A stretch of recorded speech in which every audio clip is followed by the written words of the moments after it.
A leer Hechos 17 del 1 al 10, creo que nos va a tocar un versículo a cada quien.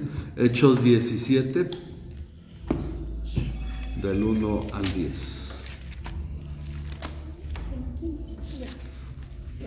Para empezar el estudio de hoy. Entonces empezamos con Byron. Pasando por Anfípolis y Apolonia, llegaron a Tesalónica, donde había una sinagoga de los judíos. Y Pablo, como acostumbraba, fue a ellos y por 3 días reposó, discutió con ellos, declarando y exponiendo por medio de las escrituras que era necesario que el Cristo padeciese y resucitara de los muertos, y que Jesús, a quien Dios anunció, decía Él es el Cristo. Y algunos de ellos creyeron y se juntaron con Pablo y con Silas, de los griegos piadosos, gran número, y mujeres nobles no pocas. Pero los judíos de Lidia llevaron algunos de ellos, mandados de la plaza pública, organizaron una turbia y alborotaron la ciudad, asaltando la casa de Jasón. Procuraban sacarlos al pueblo. Al no encontrarlos, arrastraron a Jasón y a algunos de los hermanos ante las autoridades de la ciudad, gritando: esos que han trastornado al mundo han venido acá también. Y Jasón los ha recibido. Todos ellos actúan contra los decretos de César, diciendo que hay otro rey, Jesús. Y alborotaron a la multitud y a las autoridades de la ciudad que oían esto. Buenos días. Pero obtenida fianza de Jackson y de los demás, lo soltaron. Inmediatamente los hermanos enviaron de noche a Pablo y a Silas hasta Berea, y ellos, habiendo llegado, entraron en la sinagoga de los judíos. Ok, entonces vamos a ver hoy hasta ahí. Y ¿Ya se acabó? no, vamos a ver hasta ahí esto. Dice la introducción: el trabajo en Filipos se ha completado por ahora. Pablo y sus compañeros han pasado ahí un tiempo considerable en Filipos. Incluso Lucas ha partido de la ciudad, pues por ahora el relato será en segunda persona del plural, pues nos dice, bueno, más bien es en tercera persona del plural. Aquí lo voy a arreglar. Nos dice que ellos consolaron a los hermanos y se fueron. Así terminó el capítulo 16. Mientras tanto, el trabajo de predicar el evangelio continúa en Macedonia, recorriendo ciudades y enfrentando oposición constante. Por esa razón debemos entender que todos los logros y bendiciones que Pablo y Silas van experimentando en su ministerio están unidos a conflictos y oposición en cada lugar, es decir, donde obtienen resultados también hay problemas. Podemos decir que esta situación no ha cambiado hoy en día, cuando llevando a cabo la obra del ministerio que Dios nos ha concedido, pues el trabajo en su reino siempre se encontrará con oposición y luchas. Ok, entonces vamos a ver lo que leímos hoy. Hoy vamos a estudiar sobre los tesalonicenses. Pablo y Silas han salido de Filipos y siguen su camino por diferentes ciudades. Aunque no se nos cuenta nada sobre lo que ocurrió en algunas de ellas, posiblemente porque no hayan compartido algo sin mayor resultado. A lo mejor nadie escuchó, o simplemente pasaron por ahí sin predicar a nadie. Y estas ciudades de Macedonia fueron, ¿cómo se llaman las primeras que menciona?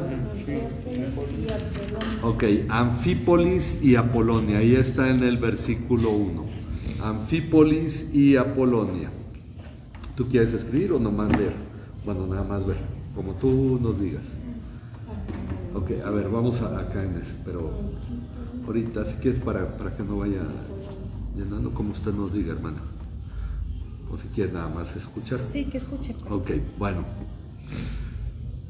Anfípolis y Apolonia. Finalmente, bueno, ya que los tengan todos, finalmente Pablo y Silas llegaron ¿a dónde? A Tesalónica. Ok, esta ciudad está ahí. De hecho, en un mapa que dimos hace unos lecciones, creo que no cabía en el mapa, no me acuerdo si venía, pero sí parece que sí. Venía señalada la ciudad de Tesalónica. Ahí, ¿qué es lo que había? ¿Una qué? Sinagoga de los judíos. Una sinagoga de los judíos. Ok. Eso es en el versículo 1 todavía, ¿verdad? Llegaron a Tesalónica, donde había una sinagoga de los judíos.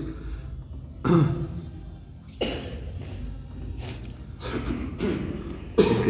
El hecho de que se mencione que en Tesalónica había una sinagoga de los judíos puede deberse a que en Anfípolis y Apolonia no la había, y tal vez por eso Pablo y Silas no predicaron ahí. Es una idea, pero el hecho es de que para Pablo y Silas era importante que hubiera una sinagoga. Eso tiene importancia por el hecho de que hasta ahora, tanto en el primer recorrido misionero cuando viajaron a Creta y luego viajaron a Antioquía de Pisidia, otras partes de Asia, Pablo, Bernabé y ahora Silas, que acompaña a Pablo, al principio eran Pablo y Bernabé, también han enfocado su predicación del evangelio en el grupo de judíos que se halla en cada ciudad. Siempre llegan y le hablan primero a los judíos, incluso si estos no tienen una sinagoga, como en caso de Filipos. En Filipos no había sinagoga, pero fueron a un lugar donde se reunía la gente a orar. Esto implicaría que, aunque el evangelio está creciendo entre los gentiles, parte de las palabras de Jesús a sus discípulos: vayan primero a las ovejas perdidas de la casa de Israel. Parte de las palabras de Jesús a sus discípulos. Le traen un suéter porque si está frío. ¿O trae suéter? A ver, acompáñame con el suéter, porque si está frío aquí. Sí, hermano. Ven, hijo. Sí. Ale. Nos escucha. Bueno, ahorita le abre Nathan. Bueno, ok, entonces, esto implica que el evangelio que están predicando parte de las palabras de Jesús que él dijo a sus discípulos: vayan primero a las ovejas perdidas de la casa de Israel. Aunque en este pasaje les dice que no vayan por camino de samaritanos, que primero es a la casa de Israel, Pablo y Silas, y también Pablo y Bernabé, primero le predicaron a los judíos siempre. Así que, según su costumbre, porque esto ya nos lo aclara, era la costumbre de Pablo, entró en la sinagoga. ¿Y por cuántos días? Ya está puesto. 3 y reposo ya está. Ok, entonces no lo quité del... Ok, por 3 días de reposo. 3 días de reposo discutió con ellos. Es decir, por 3 sábados, porque se reunían en sábado. Entonces, quiere decir que fueron 3 semanas. ¿Basándose en qué? En las Escrituras. Basándose en las Escrituras. Ahora, Pablo no había escrito ninguna carta hasta ese momento. De hecho, podríamos discutir sobre el tema de los evangelios que van surgiendo. Primero el de Marcos, pero todavía no contaban con ello. Pero entonces, ¿a qué escritura se refiere? Bueno, a lo que corresponde al Antiguo Testamento.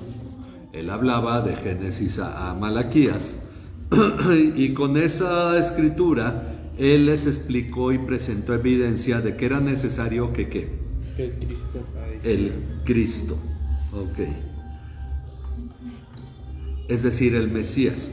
Aquí lo menciona el Cristo por dos razones. Una, Lucas es el que escribe en griego y la palabra en griego es Cristo. Segunda, porque la gente en esa zona hablaba griego y a quien se referían era el Cristo. El término en hebreo es Mesías, el término en griego es Cristo. En español significa ungido. Ok, era necesario que el Cristo, es decir, el Mesías, para ponerlo en los dos idiomas, padeciera, o sea, sufriera y resucitara de entre los muertos. Era necesario. Ahora, las profecías lo dicen. Sin embargo, hay cosas que no están directamente escritas en el sentido de que el Antiguo Testamento posee la sombra de lo que habría de venir. Y entonces, aunque sí habla del ungido de Dios, habla del siervo de Dios que sufre, el tema de la resurrección pues no está escrito tajantemente, sino dice: yo le daré parte con los grandes, repartirá despojos porque él dio su vida, y se puede entender entre líneas, pero no de una manera directa, lo dice. Entonces Pablo lo va explicando que era necesario lo que están diciendo los profetas, lo que dice Moisés en los libros de la ley, que era necesario que el Cristo, es decir, o que el Mesías padeciera y resucitara de entre los muertos. Por eso les decía, este Jesús a quien yo les anuncio, este Jesús, él habla de Jesús, lo relaciona con el Mesías. Ese era el reto para predicarle a los judíos. Ya pronto Pablo va a llegar a tierra donde no hay muchos judíos, pero aquí su mensaje a los judíos es de que el Cristo o el Mesías anunciado en la ley y los profetas debía morir y resucitar, y ese era Jesús. Por eso, en un sentido, Jesús y Cristo no son sinónimo en algunos libros, porque nosotros decimos es Jesús o es Cristo, pero el mensaje era que Jesús es el Cristo, porque el Cristo es el personaje histórico del que hablan los profetas, mientras que Jesús es la persona histórica o la persona que anduvo en la tierra que cumplía esas profecías. ¿Sí me explico? Entonces, por eso tenemos que saber hacer esa distinción entre Jesús y el Cristo. Bueno, algunos de ellos creyeron y se unieron a Pablo y a Silas. Algunos de ellos se refiere a judíos, porque dice que junto con una gran multitud de griegos. Esto siempre llama la atención, siempre hay griegos escuchando el mensaje. Una gran multitud, o siempre hay gentiles, una gran multitud de griegos temerosos de Dios y muchas de las mujeres principales. Es decir, aunque Pablo entra a la sinagoga, allá hay todo tipo de gente escuchando, aunque no son judíos, pero había gente no judía entrando a las sinagogas y escuchan a Pedro, y los que mejor reciben el evangelio son los griegos. Ok, entonces algunos judíos se convirtieron, pero muchos griegos y muchas mujeres importantes. Este caso fue similar a lo ocurrido anteriormente en lugares como Antioquía de Pisidia e Iconio, donde algunos judíos se convirtieron, pero también muchos griegos, incluidas mujeres de clase alta. Esto respalda las palabras de Jesús. Él le dijo a sus discípulos en Juan 4:35, ahí está el pasaje: los campos están blancos para la siega. Es decir, ya solo es cosa de ir a hablar y empezar a cosechar gente que está creyendo. Eso es lo que le dijo a los discípulos. Sin embargo, como en los demás casos también, porque no ha habido ciudad donde no ha habido oposición, en los demás casos los judíos llenos de envidia, judíos llenos de envidia,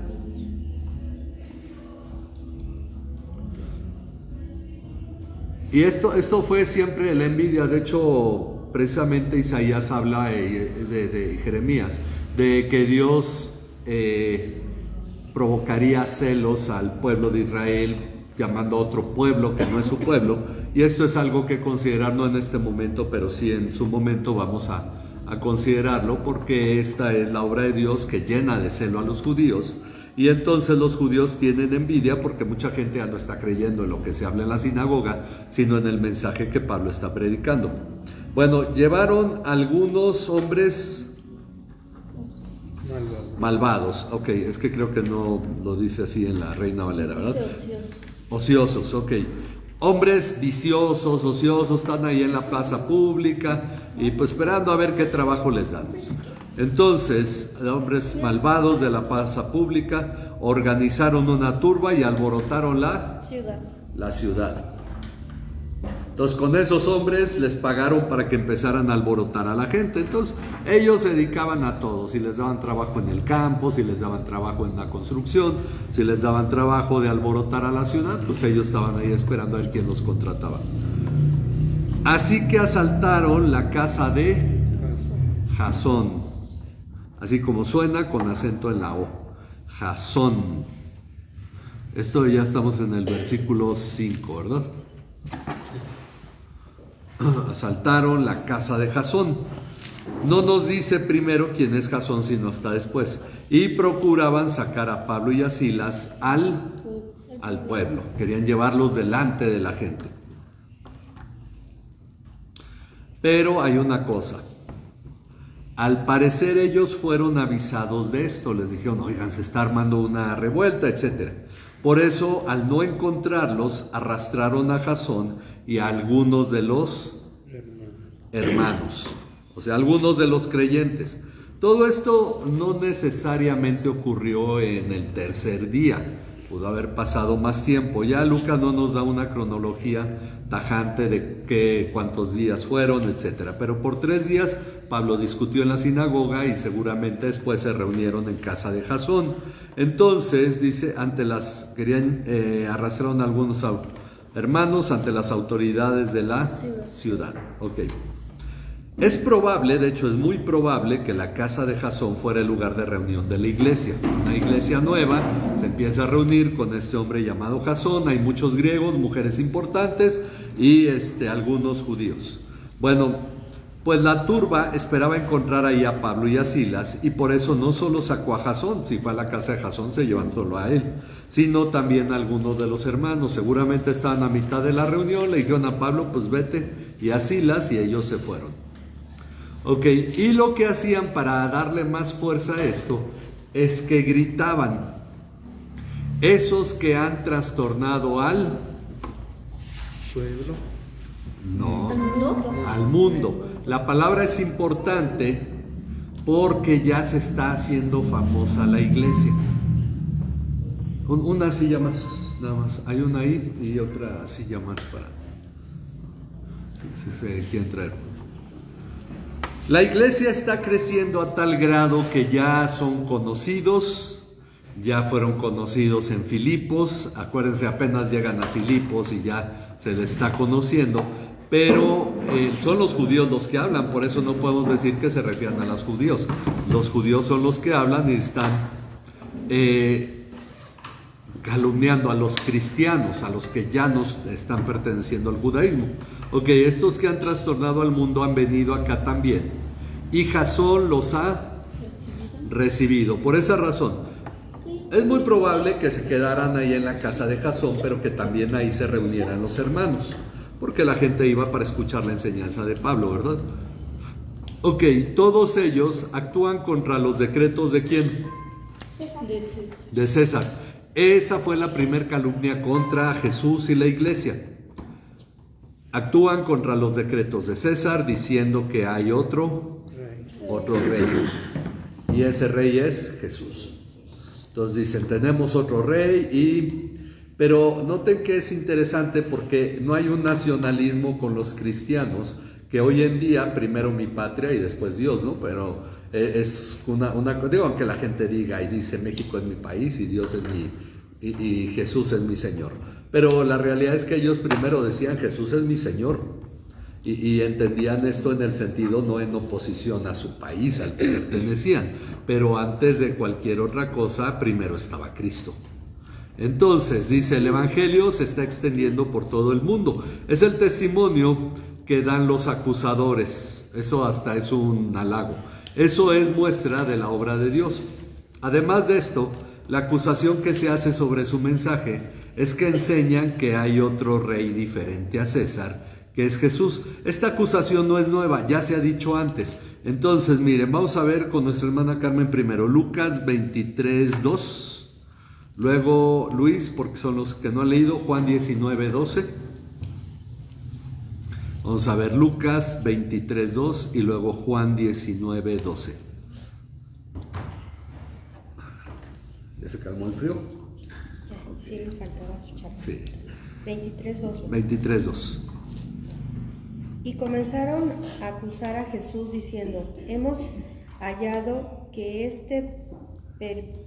pervierte a nuestra nación, prohibiendo pagar impuestos a César y diciendo que él mismo es Cristo, un rey.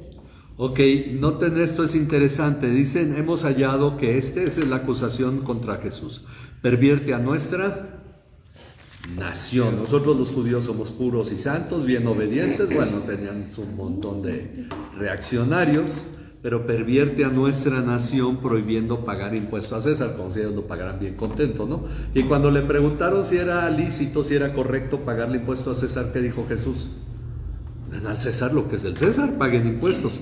Pero esto pues es finalmente calumnia, ¿no? Entonces hoy en día a los cristianos se les podría calumniar. El problema es que el cristianismo mayormente es parte del sistema, ya no es realmente gente que esté más por Dios, sino que están muy de la mano con los políticos, al menos en Estados Unidos, Canadá y Latinoamérica, en el mundo occidental. Bueno, entonces dice, pervierten a nuestra nación, prohibiendo pagar impuestos a César y diciendo que él mismo es Cristo, un rey. Recuerden, el punto principal del Evangelio era enseñar que Jesús era el Cristo, es decir, aquel Mesías prometido por Dios. Entonces así acusaban a Jesús. Entonces la acusación no es nueva, ya venía siendo parte de los judíos eso. De igual modo, en Juan 19:12, ¿qué dice? Dice, como resultado de esto, Pilato procuraba soltar a Jesús, pero los judíos gritaron: si suelta a este, usted no es amigo de César. Todo el que se hace rey se opone a César. Ok, entonces cuando Pilato procuraba soltar a Jesús, los judíos gritaron: si suelta a este, usted no es amigo de César.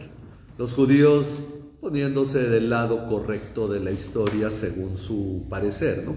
Nosotros somos amigos de César, queremos pagar impuestos, no queremos que se pervierta nuestra nación. Bueno, todo el que se hace rey se opone a César. Pilato le pregunta a Jesús: ¿acaso tú eres rey? Y que le dice a Jesús: tú lo has dicho. Y luego le dice: mi reino no es de este mundo. Es decir, yo no tengo problemas con los reinos de este mundo. Si fuera de este mundo, mis seguidores pelearían. O sea, yo hubiera puesto a los discípulos y vendrían ángeles y habría lucha si fuera de este mundo, ¿no? O él prepararía a todos sus seguidores, la multitud, para hacerse rey y levantar su ejército. Bueno, de hecho los judíos eso esperaban. En gran parte muchos judíos hablaron en contra de Jesús porque estaban decepcionados, pensaban que en verdad él era el rey en esta tierra. Ok, este mismo fue el caso en Tesalónica. Por lo tanto, alborotaron ¿a quién? Estamos ahora en el versículo 8. Alborotaron a la multitud. Primero nos dijo que alborotaron a la ciudad. Ahora alborotaron a la multitud, toda la gente que se juntó. Y a las autoridades de la ciudad. Dijeron: no, entonces sí se nos está viniendo encima un problema. Que oían a las autoridades de la ciudad que oían esto. Recuerden, en realidad ni en Filipos ni en Tesalónica tenían problemas con el Evangelio, pero lo que no querían las autoridades era escándalos. Ok, entonces, ¿qué hicieron las autoridades? No nos dice que hayan azotado, posiblemente lo hayan hecho, dice, pero después de recibir una fianza de Jasón, tuvo que pagar Jasón por ser cristiano. Fue Digo, las fianzas se devuelven, ¿no? Pero una fianza de Jasón y de los otros hermanos, ¿qué hicieron? Lo soltaron. Yo creo que el asunto en Filipos, y esto es una idea personal que no leí de ningún comentarista, la situación de Filipos hizo prudentes a Pablo y a Silas, y por eso cuando debían de estar en la casa de Jasón no estuvieron, porque seguramente entendieron que debían de moverse, de esconderse, para que no se creara un problema como en Filipos. Bueno, el asunto es que como se creó el alboroto, pero recibió una fianza de Jasón, de los otros lo soltaron. Enseguida los hermanos enviaron de noche, y esto puede implicar dos cosas. Enviaron de noche a Pablo y a Silas, ¿hasta dónde? A Berea. Ok, la mitad del versículo 10. Vamos a ver la otra mitad la próxima clase. Ok, pero dice, una fianza no es la resolución del caso. Ok, pago fianza y salgo libre. Cuando alguien hace eso, sabe que todavía está un proceso. La fianza es simplemente para que se dé una garantía de que la persona no va a huir. Pero entonces, dice, es una medida de precaución en lo que se resuelve el caso. Eso da lugar a la posibilidad, y esto sí lo dicen los comentaristas, de que la condición para ser liberados bajo fianza fuera sacar a Pablo y a Silas de la ciudad. ¿Qué hicieron los de Filipos? Cuando sacaron a Pablo y a Silas de la cárcel, les pidieron que se fueran de la ciudad. Y Pablo y Silas no dijeron, no, primero obedecemos a Dios antes que a los hombres. No, ellos se fueron de la ciudad. Ahora en este caso la fianza es muy probable, porque ahorita lo vamos a ver en otro pasaje, es muy probable que la fianza hubiera sido a condición de que sacaran a Pablo y a Silas de la ciudad. Llévense a esta gente, cuando se haya calmado el asunto les revolvemos la fianza, porque si Pablo y Silas continuaban en la ciudad, el alboroto iba a seguir. Entonces vemos qué papel están tomando Pablo y Silas, ¿verdad? Ok, dice, eso explicaría la razón por la cual fueron sacados ese mismo día. Decimos, el hecho de sacarlos de noche puede implicar dos cosas. Una, que urgía, y por eso antes de que anocheciera o de que se durmiera, dijeron, bueno, en la mañana nos vamos. No, de una vez lo sacaron de noche. La otra es por precaución. Bueno, que la gente ahorita está ya acomodándose para dormir y todo, y vamos a aprovechar ahorita. Entonces, puede ser cualquiera de las dos cosas. La prudencia dice de que fuera de noche, sin embargo, haya sido ese el motivo o no. Una vez más, como en Filipos, la solución para que haya paz en el lugar es que Pablo y Silas se vayan. Para que todo esté tranquilo, Pablo y Silas se deben de ir. La iglesia se queda, no le están atacando como tal, sino a Pablo y a Silas. Un asunto al que ellos no se oponen, tampoco aquí están diciendo, no, hay que obedecer a Dios y no a los hombres, y esas son cosas de los hombres y Dios nos va a mantener, no. Sino que la prudencia debe acompañar al predicador, y vamos aprendiendo eso de Pablo y de Silas.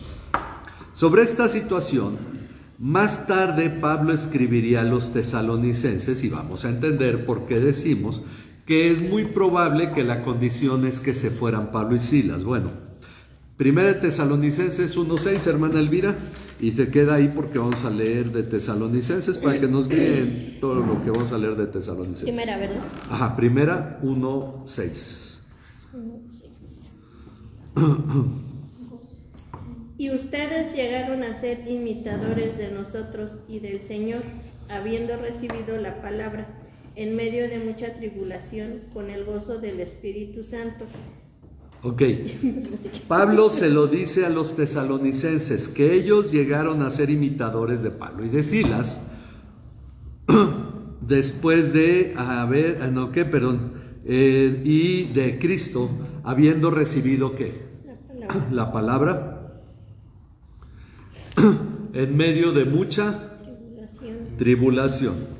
Pues sí, jalaron a Jasón y a los hermanos, seguramente agarraron un buen grupo, y pues agarrarlos no nomás vénganse, no, es agarrar, jalonear y golpear, ¿no?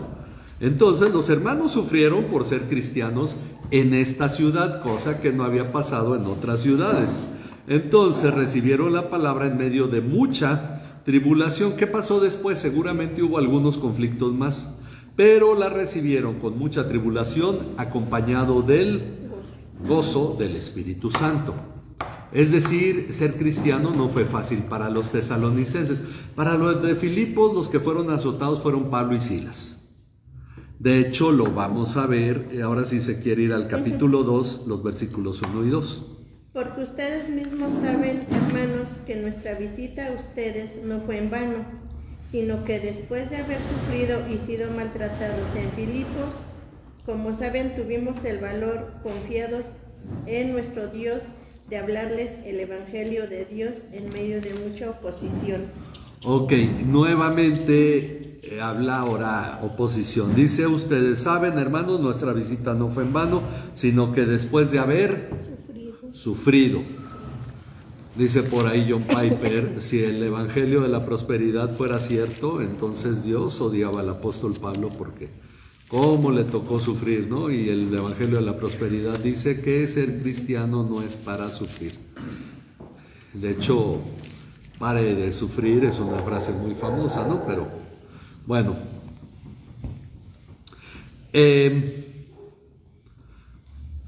Después de haber sufrido y sido maltratados en Filipos. Pablo sí habla de lo que le pasó. Oiga, pastor, pero no, pues no ande diciendo que usted sufre, que yo me he encontrado gente así, ¿no? Que dice, no, el pastor no debe decir que le va mal ni debe ser. Bueno, Pablo sí dice, a nosotros sufrimos y fuimos maltratados en Filipos, como saben, tuvimos el valor, confiados en nuestro Dios, de hablarles el Evangelio de Dios en medio de mucha oposición.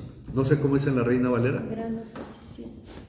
¿Gran qué? Oposición. Oposición. Ok, entonces cualquiera de las dos formas. Mucha oposición, gran oposición. Entonces, noten, hay tribulación, hay oposición, pero está habiendo fruto. Ahora este mismo capítulo, versículo 14, hermana. Pues ustedes, hermanos, llegaron a ser imitadores de las iglesias de Dios en Cristo Jesús, que está en Judea, porque también ustedes padecieron los mismos sufrimientos a mano de sus propios compatriotas, tal como ellos padecieron a manos de los judíos. Ok, entonces ahora, primero les dice, fueron imitadores de nosotros y de Cristo, porque a ustedes, así como Cristo y nosotros sufrimos, ustedes sufrieron. Ahora les dice que también llegaron a ser imitadores de las iglesias de Dios en Cristo, o de las iglesias finalmente, en Cristo Jesús, que están ¿en dónde? Judea. En Judea, porque las iglesias en Judea también habían en algún modo sufrido. Entonces está diciendo, ustedes sufrieron, no son los únicos, porque también ellos padecieron los mismos sufrimientos a manos de sus propios compatriotas. Es decir, los tesalonicenses sufrieron a manos de sus compatriotas tesalonicenses, igual que las iglesias en Judea sufrieron a mano de los judíos. Se está dando el sufrimiento de la iglesia, pero la iglesia está creciendo. Luego seguimos en el 15 y 16. Estos mataron tanto al Señor Jesús como a los profetas, y a nosotros nos expulsaron, y no agradan a Dios, sino que son contrarios a todos los hombres, impidiéndonos hablar a los gentiles para que se salven, con el resultado de que siempre llenan la medida de sus pecados. Pero la ira de Dios ha venido sobre ellos hasta el extremo. Noten, esta es una acusación muy fuerte contra los judíos. Dice, expresa su sentir, hace una dura acusación hacia los grandes opositores judíos, diciendo, estos mataron, y esta es una acusación fuerte. Todavía hay cristianos que piensan que los judíos son el pueblo de Dios, ¿no? Y hasta ponen su bandera de Israel, que no tiene nada que ver con los judíos, pero bueno, finalmente tenemos que estudiar la Biblia y nosotros creer lo que dice la Biblia. Estos mataron tanto al Señor Jesús como a los profetas, y eso Jesús se los dijo constantemente. Y recuerden que en Hechos, los primeros capítulos, todos los mensajes a judíos y a no judíos siempre iban acompañados de la acusación: los judíos mataron a Jesús. Lo dijo Pedro en Pentecostés, lo dijo Esteban en su martirio, lo dijo Pedro nuevamente ante la casa de Cornelio, y lo dijo Pablo. Finalmente todos lo van diciendo. La muerte de Jesús es algo que hay que comentar, hay que dar testimonio de su muerte y resurrección, aunque aquí la acusación directamente siempre hacia los judíos. Mataron tanto al Señor Jesús como a los profetas, y a nosotros nos... ¿Cuándo expulsaron a Pablo? Precisamente porque estamos diciendo que lo más probable es que el trato con Jasón era sácalos de la ciudad. Entonces a nosotros nos expulsaron, digo, a lo mejor diciendo, si se van estos los dejamos en paz o les revolvemos la fianza, como sea. Pablo dice que los judíos lo expulsaron y no agradan a Dios, sino que son contrarios a todos los hombres. Muchos han tomado esto para hablar sobre todo el asunto judaico, sionista a nivel mundial, todo. Pero bueno, hay muchas cosas aquí que luego se tergiversan. Pero dice que son contrarios a todos los hombres, y Pablo no se refiere a una cuestión político-económica, sino a la proclamar el evangelio. Los griegos no tienen problema en oír el evangelio. La oposición siempre ha sido ¿de quién? De los judíos. Digo, en Filipos porque les quitaron a su adivina, o al espíritu de la adivina. Bueno, entonces dice, impidiéndonos hablar a los gentiles. Nosotros queremos hablarle a la gente para que se convierta. Los judíos nos impiden, dice, hablar a los gentiles para que se salven. Con el resultado de que siempre llenan la medida de sus pecados. Es como decir, siempre desde los tiempos del reino de Judá, el reino de Israel, peque y peque, los tiempos de Saúl, los tiempos de los jueces, siempre llenando la medida de sus pecados. Pero la ira de Dios ha venido sobre ellos hasta el extremo. Ahora, seguimos ahí, versículos 17 y 18.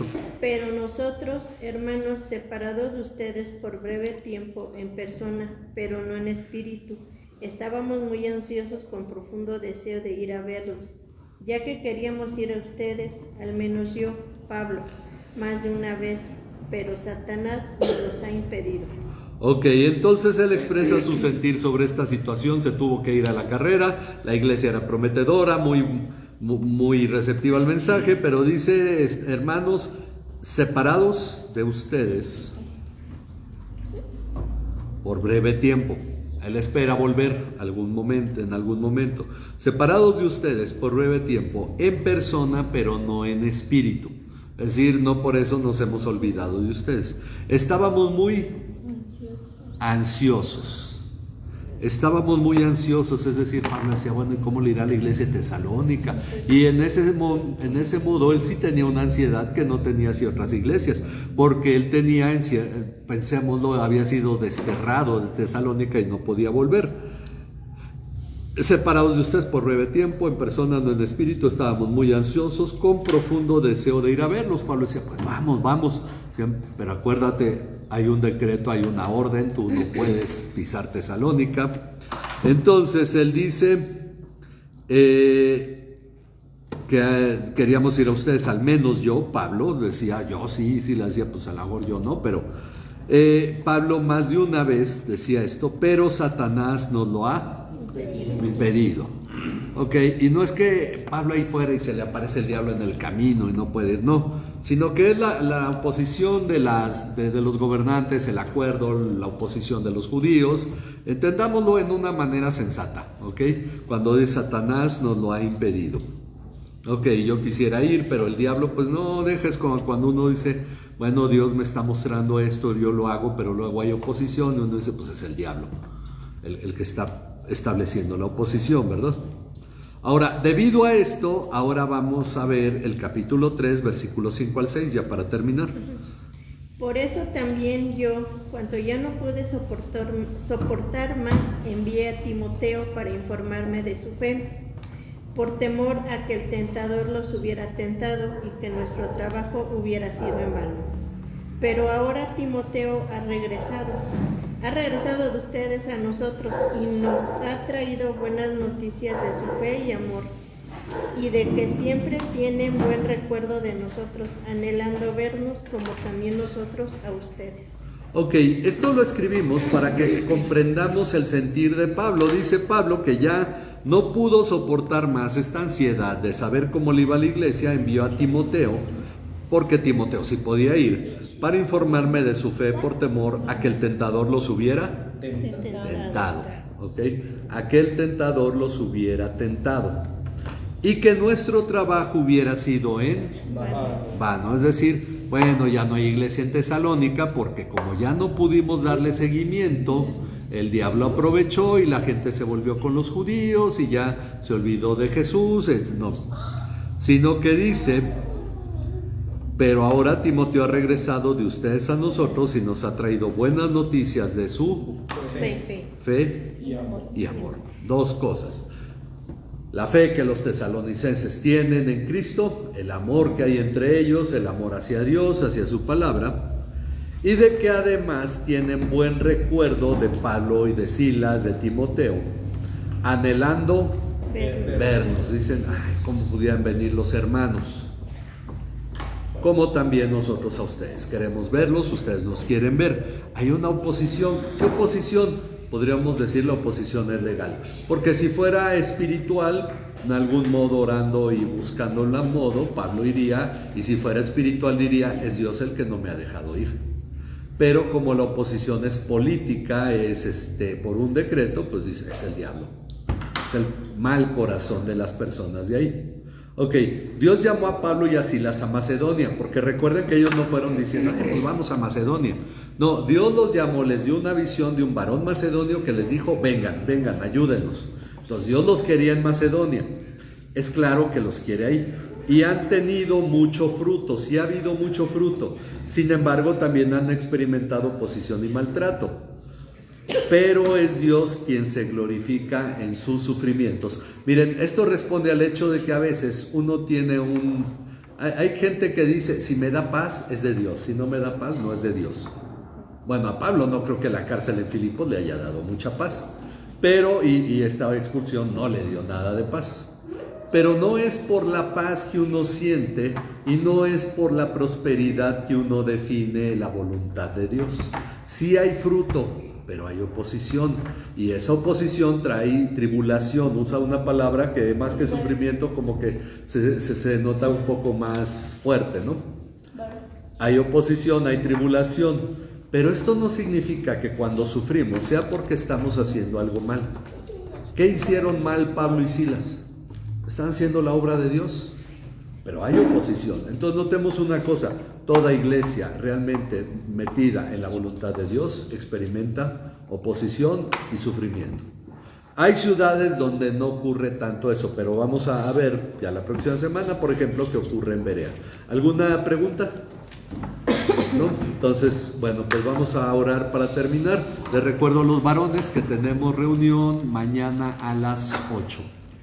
Ok, vamos a orar entonces. Padre, gracias Señor por tu bondad, por poder tener este estudio. Gracias por tu misericordia sobre nuestras vidas. Rogamos, Padre, que sea tu bondad y misericordia en nosotros, que tú nos guíes y nos lleves adelante en las cosas, Padre, que estamos haciendo, Señor, en las cosas que realizamos como iglesia, Padre, y que tú seas quien se manifieste en la vida de cada uno de los hermanos, Señor, principalmente aquellos que se han enfriado en sus corazones, Padre, y te pedimos que tú pongas en ellos, Señor, este anhelo de escuchar tu palabra, de meditar en ti, Señor, en tu enseñanza, para que ellos, Padre, puedan en verdad, Señor, ser fortalecidos en su relación contigo y en su relación con nosotros como iglesia, como lo leemos aquí en esta carta, en este libro de Hechos y la carta a los tesalonicenses. Padre, gracias, Señor, por tu provisión, gracias por lo que nos permitiste estudiar. Ponemos en tus manos la actividad del día de mañana y te rogamos que tú nos guardes y no te apartes de nuestras vidas. En el nombre de tu Hijo Jesucristo. Amén. Amén. Bien, pues gracias a cada uno. Dios les bendiga.